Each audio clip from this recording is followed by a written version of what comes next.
as far as DMT is concerned, ayahuasca is driven by DMT. What made me go to the Amazon was I first encountered DMT in the underground in Berkeley in 1967, and I was absolutely amazed. I mean, I had already taken LSD, but for me and to this moment, DMT is just the most amazing thing in the universe. I mean, it shouldn't exist. It's impossible. And every time I do it, I come down, I say, this is impossible. I mean, to call that a drug? What a joke. I mean, it just masquerades as a drug. It's not a drug. That's preposterous. The problem with DMT is its incredible power, that only the most intrepid can form any coherent impression whatsoever of what's going on if it's a strong trip. I mean, there are sub-threshold trips where you just graze the tummy of the beast, and then people come down with various models of archetypal closure with the cosmic carnival. That's the archetype of DMT, is the cosmic circus. But if you actually get a strong hit of it, which is in no way dangerous, but simply a true boundary dissolving hit, it's into some place. It's almost like, well, I once said, there's danger of death by astonishment. And I think that's true. That's the major danger, is death by astonishment. Because you just get in there and you say, my God, I thought I had some expectation of what was possible, and instead this is just so blown out. And it somewhat freaks me out, I have to confess.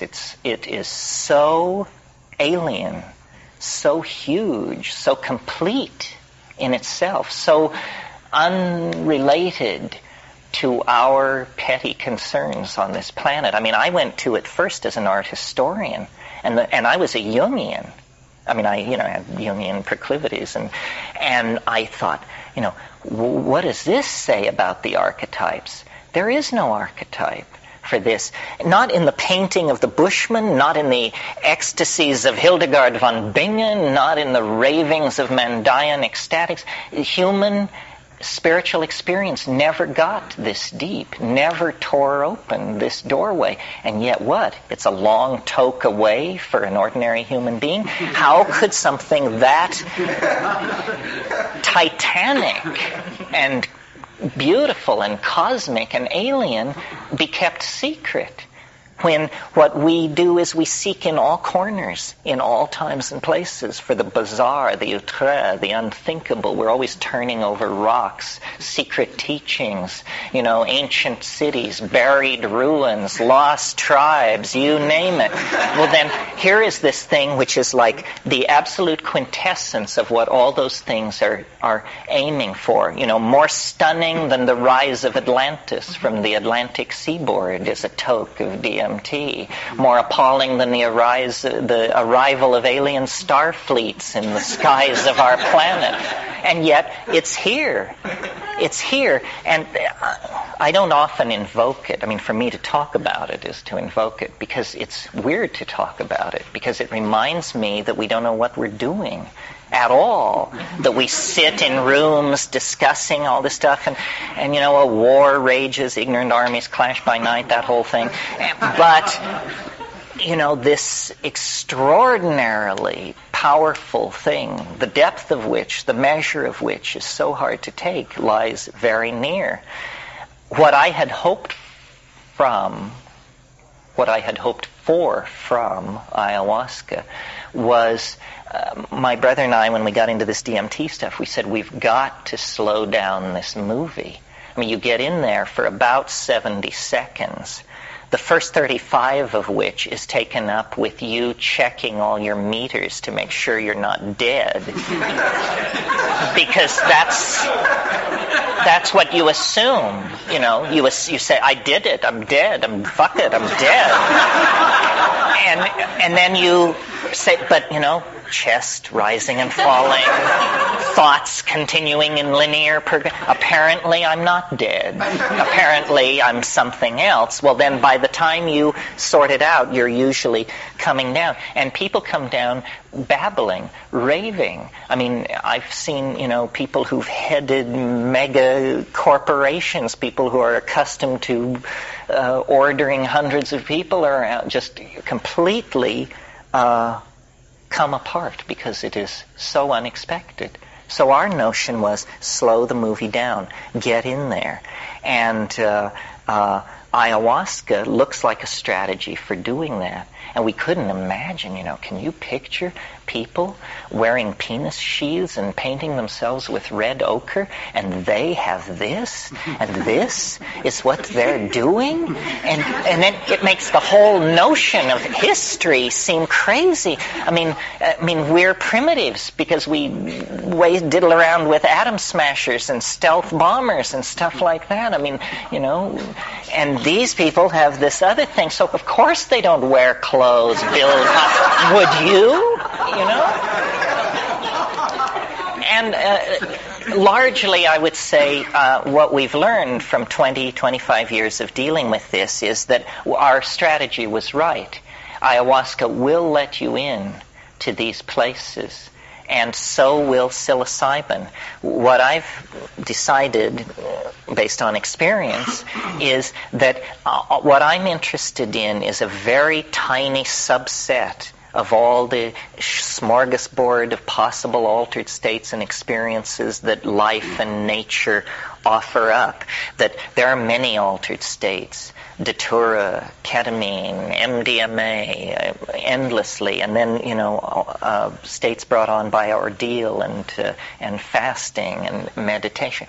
I am only interested as a phenomenologist, definitely more with the attitude of the scientist than some kind of conclusion drawer. I'm interested in this very circumscribed area in organic nature because it's not supposed to be there, folks. It's like a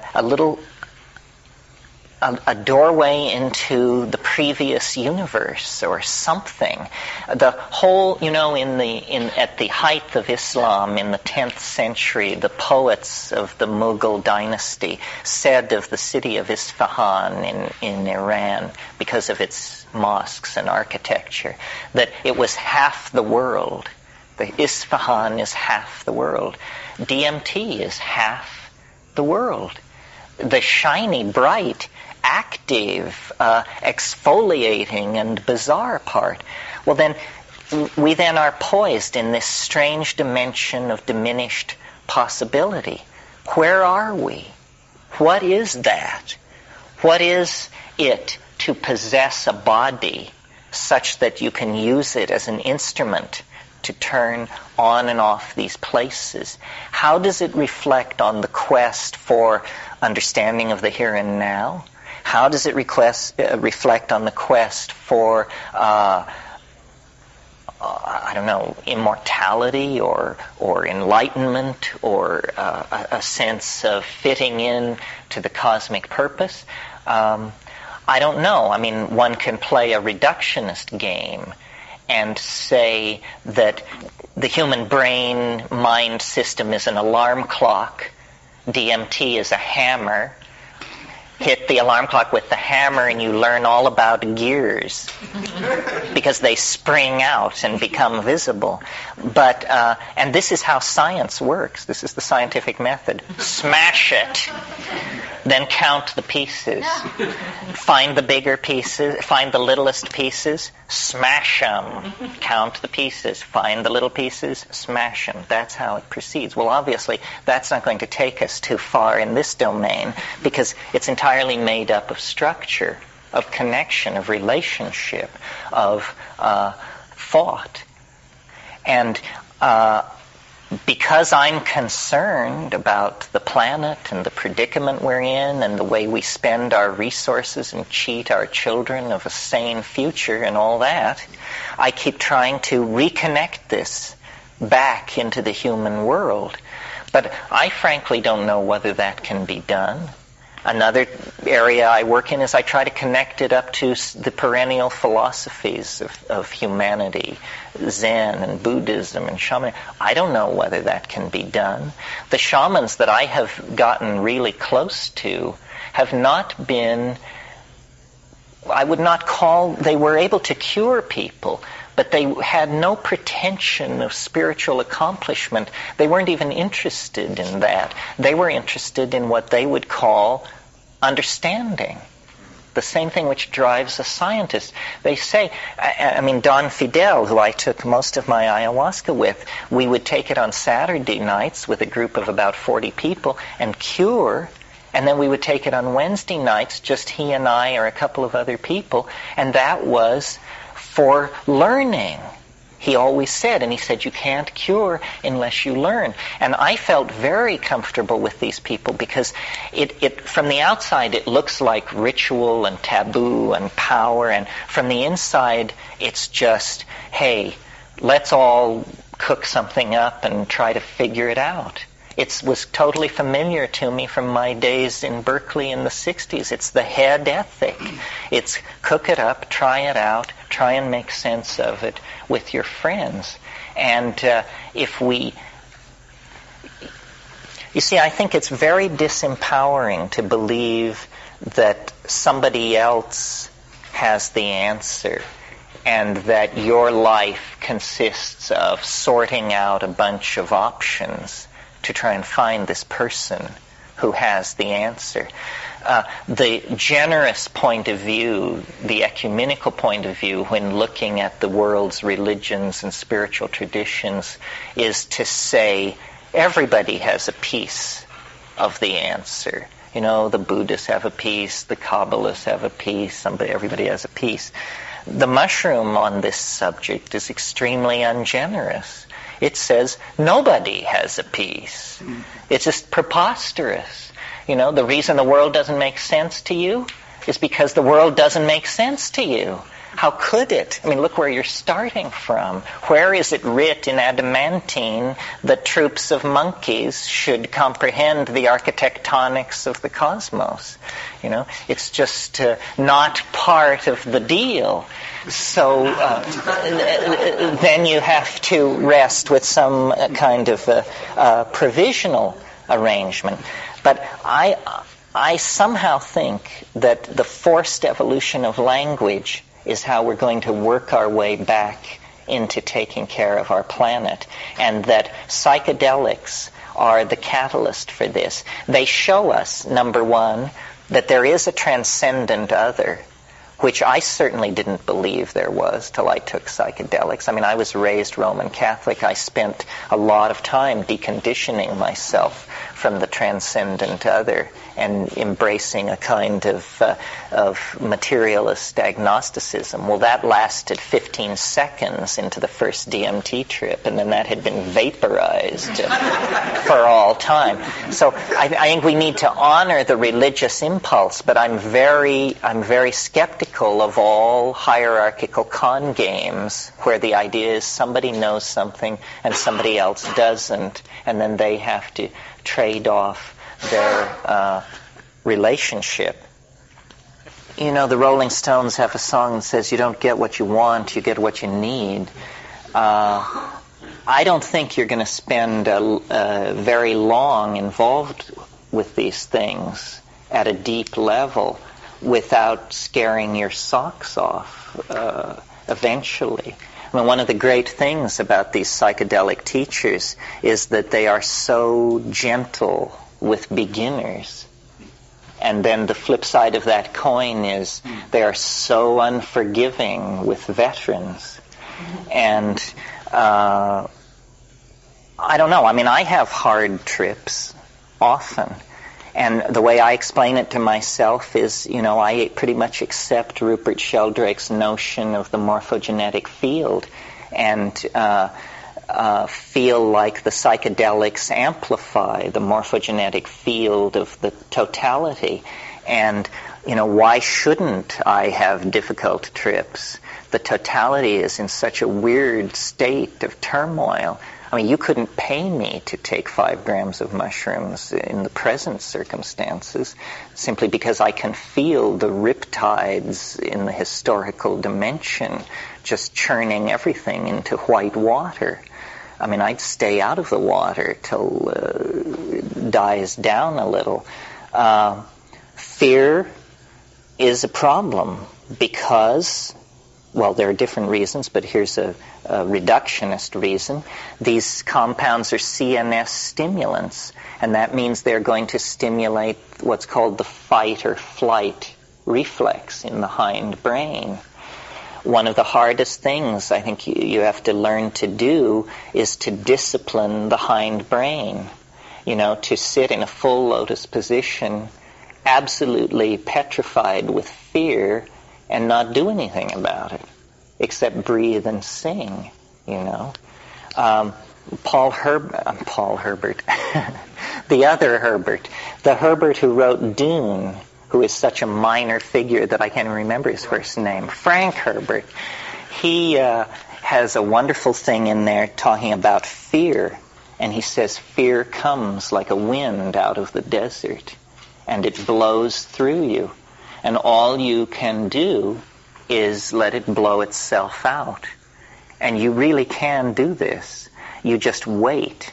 Fear is a kind of state of agitation of the organism that chemically cannot maintain itself very long. So wait it through. Then in terms of practical suggestions, sing. You must sing. I mean, it's terrible to have it sit heavily on you and to try and deal with it like this, you know, just crumple. You have to oxygenate your body. You have to begin moving energy through your body. You can sing your way out of most situations. That's the best advice. And you can breathe your way out of most situations.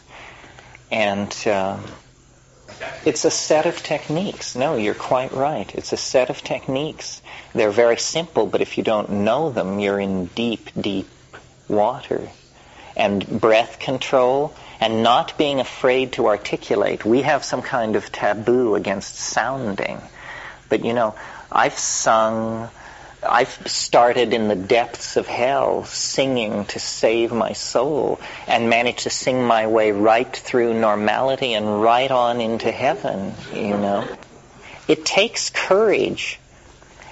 And courage is not something that is demanded of us very much in the modern world. I mean, we occasionally deal with large amounts of fear, like when some jackass cuts in front of you on the freeway, and, you know, you soak your clothes with sweat in under a third of a second, those kinds of things.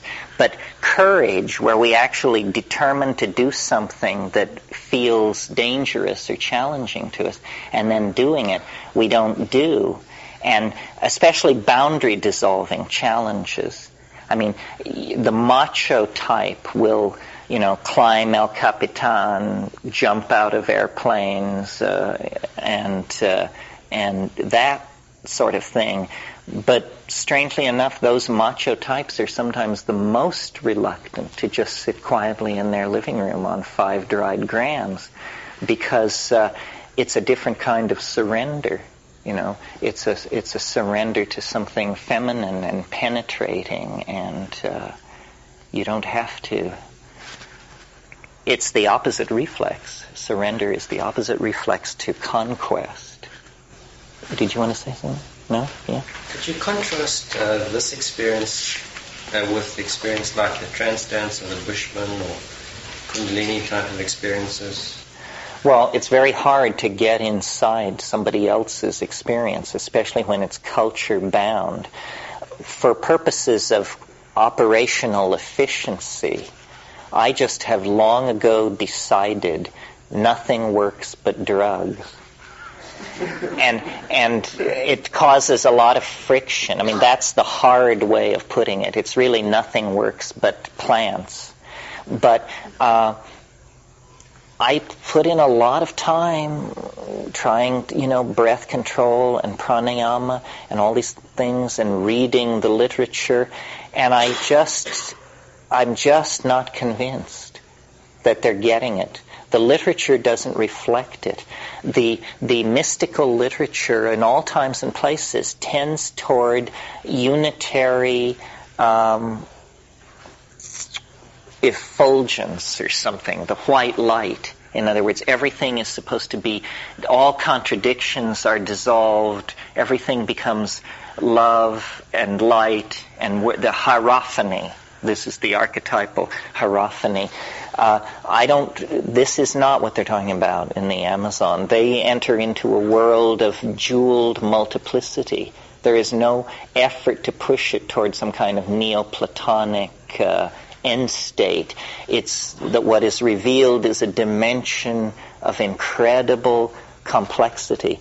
And some people have said to me, that I'm lost in samsara. I can accept that. That sounds right. I love multiplicity. I love nature, which to me means multiplicity. I'm an insect collector, for God's sake, an art historian, a heresy hunter. It's for me all in the details. That's what I love, the richness, the texture of it. And it's a troubling question for people because people want to be told that there's another way to get to it. And there may be, but it's unbelievably difficult, unbelievably uncertain, and very hard to recognize. Schizophrenia, it doesn't convince me entirely that that's the same thing. Many schizophrenics are obviously very, very unhappy people. And you see, I just don't feel the force of this argument that you should be able to do it on your own. Why should you be able to do it on your own? How about that you can't do it unless you humble yourself to cut a deal with a plant? That seems more logical to me. That it begins with an act of humility instead of an act of, no women, no dope, no this. I'm going to seal myself into the alchemical vessel. Yeah. Obviously, the mind-brain system can be thought of as like an automobile in the sense that there are always fuel efficiency modifications and design modifications that are possible to imagine, which would make the whole system work better. Serotonin is the molecule that is being competed with by these drug molecules. Well, may it not then be that what these drug molecules represent is the same thing that serotonin represents, but in a slightly more efficient packaging? That somehow from the point of view of cellular metabolic dynamics, the drug molecule is more efficient. It obviously is. That's why it has a greater affinity for the bond site than the endogenously produced neurotransmitter. Well, it's as though, and I think Aldous Huxley was the first person to suggest this, that the mundane demands of day-to-day life and evolution, the need to be ever on the alert for attack and so forth, it has led us to evolve a neurological style of chemical suppression of consciousness, that we have narrowed our awareness down into certain narrow channels along which danger may approach. But conceivably, this style of this flavor of human brain soup could be changed for a different flavor in which we walked around with a much larger awareness and much less immediate focus on being prepared to fall into a fighting stance and fend off an immediate attack on ourselves. I think that what I see as characteristic of psychedelic people and psychedelic communities is a kind of tendency to go for the big picture, psychedelic people always are aware that whatever they're talking about is nested in a still larger set of relationships, nested in a still larger set of relationships. That awareness of the big picture could probably be mapped onto what is ordinarily called an awareness of Tao. It's that you don't get down into the little stuff because you know what the I Ching calls the prepotent systems of relationship in which the event is embedded. And that feeds back into the personality, that knowing of that, as permission to relax. You know, you're neither pushing the river nor pulling the river. It goes in its good time, and you always seem to be comfortable and there with it. See, this logos, this vegetable mind that I keep referring back to, it may be nothing more than the voice of our own DNA, but whatever it is, when we do not have it guiding us and cultivated within our personality, then it becomes all up to the ego to figure out. And the ego is a frightened, pathetic, grasping creature and will make a mess of it, you may be sure.